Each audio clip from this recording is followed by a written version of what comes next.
اللہ کہہ رہا ہے کہ جہنم میں ڈالے جانے والے جہنمی جہنم کی آگ کا ایندھن بنیں گے اور پتھر جہنم کی آگ کا ایندھن بنیں گے۔ یہ کون سے پتھر ہیں جو جہنم کی آگ کا ایندھن بنیں گے؟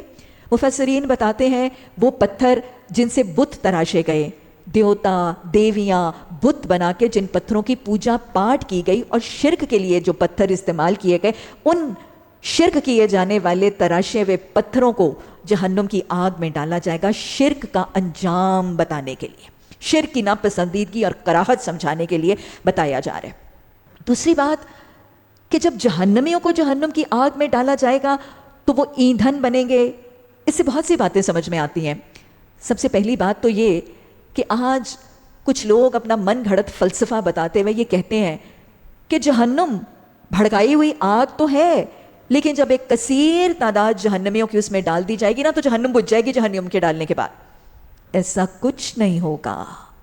وہ جو اللہ کہتا ہے نا کلما خبت زدناہم سعیرا، کہ یہ آگ جب ٹھنڈی ہونے لگے گی تو ہم اسے اور بھڑکا دیں گے۔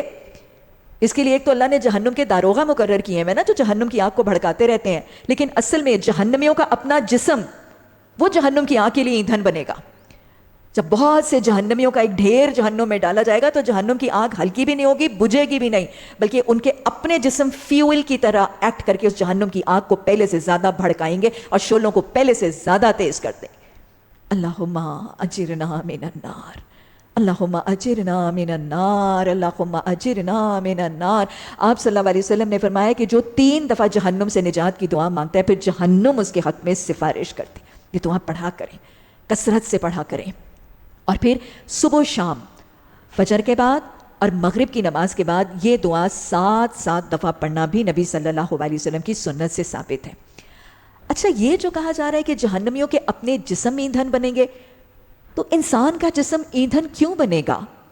آج کی سائنس اس بات کی تصدیق کرتی ہے کہ ہمارے جسم میں، انسان کے جسم میں بہت سے کمپوننٹس، بہت سے ایلیمنٹس اور اجزاء ایسے ہیں جو جلنے میں معاون ہے بطور ایندھن کے۔